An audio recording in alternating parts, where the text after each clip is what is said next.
Hi there, my name is Jacob Bors. I'm a landscape and hospitality photographer based on the Isle of Skye, and we are just about to start my question and answers live from a Kalmak ferry. Make sure you stick around until the end when I'm going to be giving you tips and tricks of how to photograph landscape on the Isle of Skye.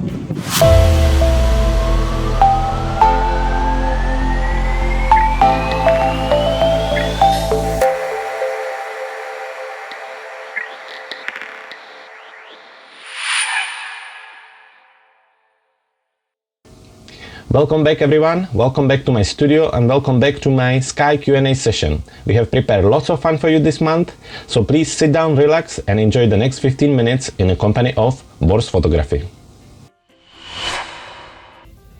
Let's start by looking at some of the pictures from April. I was quite busy with my landscape photography and we're starting by looking at my Instagram profile. The first picture, very popular photo from the Lindale farm. The Elgol photo was also very popular. Then Ilendonum Castle. I was quite busy photographing some of the animals living around me, so the sheep and the cow did very well. Portree Harbour from a different angle, some of the rigs, waterfalls, or Glenfinnan Church. The next part of my photography is the hospitality photography. This month I was busy photographing the Sligihun Hotel on the Isle of Skye. There is few pictures right here. I photographed last month. I just delivered the photos and I hope the guys were really happy because I was delighted with the result. April was a great month for me when it comes to competitions. I have sent 2 pictures to competition in a practical photography magazine and I have ended on the first place on both of them. First one for the landscape photography with the Querang view and second one for the photo editing photography with the Uig view. In my last episode of my Q&A session, I have given canvas of one of my photos to one of the lucky winners. Susan has won the canvas and she asked me to send her this photo of my Eastmore waterfall. She has already sent me a picture back to show me that it arrived and I'm really happy that she enjoyed it and she liked it. There is a few names I would like to again mention this month for all of their support and kind words. Nancy, Anita, Adrian, Pauline, Carmen, Anne, Sharon, Susan and Thomas and many more. Thank you so much for your support and thank you for all the help. I have once again pulled the name out of the box of all the comments I got over the last month and the lucky winner this month is Adrian Sorensen. Adrian, you can pick one of the pictures from my photo of the month and I will send it as a canvas print all the way to your home. In this episode of my Q&A, you guys were very keen to talk about the photography and about the life of a photographer. First, I wanted to start with telling you about the 2 people who really motivate me and who help me to get better when it comes to photography. The first one, my mentor and my teacher, Mr. Serge Ramely. Serge is a French photographer from Paris who lives in LA just now, and I have studied a photography academy with him. And I follow him for quite some time now. I'm also going to see him in 2 weeks into the Paris where we're gonna do photo walk together with other people. And I just admire his work. I think his photos are amazing. They are very close to the style I would like to create. And I admire his technique and his passion for photography. There are a few pictures of his you can see just now here. The majority of them are Parisian. He is also quite popular for Italian photos and also for photos of New York and other American cities. The second photographer I admire is Trey Ratcliffe. Trey is an American photographer who lives in New Zealand just now. He is a person who is responsible for a huge wave when it came to HDR photography. His pictures are amazing, they are full of emotions and character. He's also teaching photography. One of my dreams is to go to New Zealand and do a course with him there. I love his pictures, they are full of colors and full of character, and I just wish and hope that I will be able to meet him one day. Moving on, talking about photography, we have a look at my gear. Lots of people ask about the camera I use. I went through 3 different ones throughout my photographic career, and if you're looking for the latest editions of the cameras I am using, you can always go to my website www.borsphoto.com, and then under the section of landscape, if you scroll all the way down, you will find a page called My Gear. When you click on that, you will see the actual different kits I'm using for different photography. When I started, I had the Olympus E510, which I had here last time, and I was talking about it to be a camera my dad used, and I have a big feeling towards that camera, but unfortunately, as it's older version of the camera, it's very noisy. I love to take pictures of sunset and sunrise and also golden hours, and this camera just brings lots of noise and the colors were not perfect, so I knew I have to move on as soon as I can afford to do so. So the next camera I bought was a Nikon 5500. It was a great camera. I still use it for some of my interior design photos, simply because it's a great huge touch screen which you can tilt around and use it around, and it works great. I'm probably gonna keep it. I have a quite few lenses for it as well, and it just works great. This camera goes for about 500 pounds, and I would recommend it to everyone. It has a great sensor in it, which you can find in some of the even more expensive Nikon cameras, and I think it's worth every money. Now, when I was thinking about doing a big landscape photos, the Nikon wasn't enough.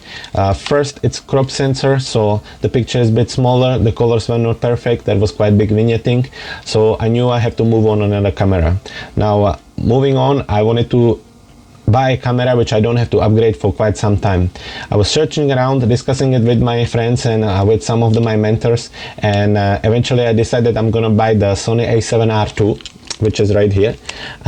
This camera is about £2,500 just for the body, and then the lenses go for about £1,800 onwards. So you can buy lenses for several thousand, you can buy lenses for £800-900. They are expensive, but the result is just stunning. The mirrorless cameras for me are amazing. The camera is light, great, it has amazing sensor, it performs amazing under darkness. I would definitely suggest to somebody who is ready to do next step and bring the photography to another level. We are going to stay with the gear for just a little bit longer, and we're going to have a look at the computer I'm using for photo editing. You will have to invest there. If you want to make sure that all your applications we're going to be talking about will run smoothly and work for you, you will need a computer for several hundreds of pounds. My computer was about £2,000. I had it for about 9 months, and I'm starting to feel that it's time to upgrade it. So when you go again to my gear section and you scroll all the way down, there is a desktop setup I'm using. When you click on the actual desktop photo editing, it will bring you to the kit page, and you can check out what exactly specific hardware I'm using for photo editing. By now I know that I will need to add another monitor and probably upgrade the memory just a little bit more. Now I think in about a year or two definitely the computer will be ready for another upgrade. So it's a lot of money, but it's worth to keep it up because the application gets upgraded all the time and they're faster and they perform great. However, you need to keep up with your computer. Okay, staying with the computer, we will definitely look at the applications for photo editing. You ask about that quite often, and obviously looking at the selection, it's really difficult to decide. It also depends on your budget and how heavy you're editing your photos, and also how much do you make it your photos. You probably don't want to have a software for several £100 and edit 1 or 2 pictures a month. So where you have to definitely start from is your Adobe products. You can have the basic subscription to get the Lightroom and Photoshop for probably price of 2 coffees a month, and it's definitely worth it. Use the Lightroom for keeping your photos sorted and for the basic edition, and have the Photoshop on the side as an extra tool if you know that you will edit them later on. And definitely if you're planning to follow any of the tutorial instructions, they will work between 2 of those applications. So consider taking 2 of those. What are the other applications I use?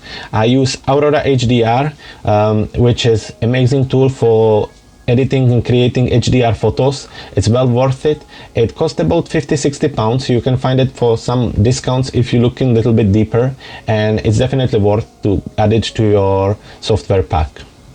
If you're thinking about adding more software to your pack, look for Luminar. Luminar is from the same software creators as Aurora HDR. It's a great software, definitely worth to try.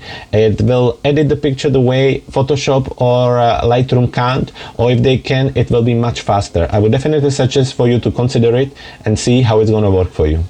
There is a bonus application I would definitely suggest. It's quite expensive. It's about £16 a month for the lightest subscription. But if you want to have some great fun with the photos and do something different, go for the Plotograph application. Have a look at my Facebook page and look for the Plotograph Friday posts. Those are the pictures which are moving. They are almost like from Harry Potter movies. All you have to do is to take a still picture, load it into this application, edit it and make it move, and it creates amazing effect, and it's very, very popular. So go for the Plotograph application. You will definitely enjoy it. Next thing you quite often ask is, how do I learn photography? I tried different books, I tried different courses. I would suggest you to go around and see what works best for you, but there is a one I can definitely recommend, and we're going back to my teacher and a mentor. Serge has a website called photoserge.com, and he has hundreds of tutorials and hundreds of trainings there. You can start by following his YouTube channel, where you will see lots of free tutorials, and start from there and see if the style works for you. If the style works for you, then log in and register yourself on his website photoserge.com, and then buy one of the tutorials there and one of the trainings there. The first one I bought was a landscape masterclass. This completely changed my idea about photography. If you follow that through, if you don't do any other courses when it comes to photography, this one will definitely help you to understand. It's basic, it works, you just follow what he's saying, set up your camera the same way, and you will be able to see the results immediately. In some of the courses further on, which I tried with different people, with Trey or Scott Kilby, it was a bit too much advanced, and before I finished this landscape masterclass, I didn't really understand. I definitely suggest you to check it out and see if it's gonna work for you. So here you go with the 5 things you should bring with you to the Isle of Skye to make sure you can take the best landscape photos. First one is a Google Maps. You maybe think it's quite funny because every phone has a Google Maps on it just now, but what you have to do is you have to search and select the Isle of Skye and download it to your phone to use it offline. This offline version with the new functionality can be used anywhere around the island, even when there is no internet there. So make sure to do that so you can see the different places even when you're not online at the moment. The next application, regardless which one you're gonna download, has to be about the golden hour times. Make sure you find an application which will tell you when the sunset and the golden hour is happening. Moving around the island can take some time, and sometimes it's a drive which can take about an hour or two, and you want to make sure that when you reach the destination where you want to take the picture with the sunset, you arrive at the correct time. The next application you should have should be following the sea level. You want to make sure that the high or low tide is at the right time at the right place where you're going. So there are some locations on the island which actually can't be accessed when the water is too high. So by having this application and following the different water levels, you're gonna make sure that you can get everywhere you need. The fourth application has to be definitely about the weather. There is this application called Dark Sky, which is probably the most accurate application which can be used around the island. It will give you quite correct and detailed idea of when it's gonna rain and how the weather is gonna be. You can plan your locations around the island following the weather. There are certain locations where you can photograph even when it's rainy or the weather isn't too good, but I would definitely download this application and make sure that you know where you're going. The tip number 2, bring a tripod with you. Regardless if you're coming just with your camera and you bring in tripod small like this, or you bring your DSLR and you bring in huge tripod with you. You need to take your time, set up the camera right. Sometimes the conditions are not too good, the wind is quite strong, and you want to make sure that the camera is nice and steady. So tripod is another thing you definitely have to bring with you. Tip number 3, bring your power bank for your phone. You definitely want to make sure that your phone is always on. Not only because it's safer, so you can call if you get in any troubles. Also, following the tip number 1, you want to have all these applications ready so they can help you to be at the right time at the right place. The tip number 4, buy yourself a photographic guide from Marcus McAdams. You can find it around the island, you can buy them in a newsletter shop, you can find it in post office, you can find it most of the petrol stations. Buy it, it's well worth it. It was created by Marcus McAdams, who is a photographer based on the Isle of Skye. He creates amazing landscape photos, and this is a great guide. You can pull a page out and follow the different location. Check it out on his website. It's well worth it. It will bring you to the locations which you will be not able to find by yourself, and it gives you great details on when to go to these locations, how to access them, where to park the car, and many other details. Tip number 5, bring yourself extra pair of socks and extra pair of shoes to every location you're going to be going to. The place is boggy and wet even in the summer months. You're probably going to get wet and most likely get uncomfortable. Some of these locations are quite far. You need to do lots of walking, and you want to make sure that when you arrive you're as comfortable as possible, so you can take your time to wait for the right light and right condition. So don't make the same mistake like I did many times. Get yourself extra shoes and extra socks and just stay comfortable. It's going to be well worth it. Enjoy yourself.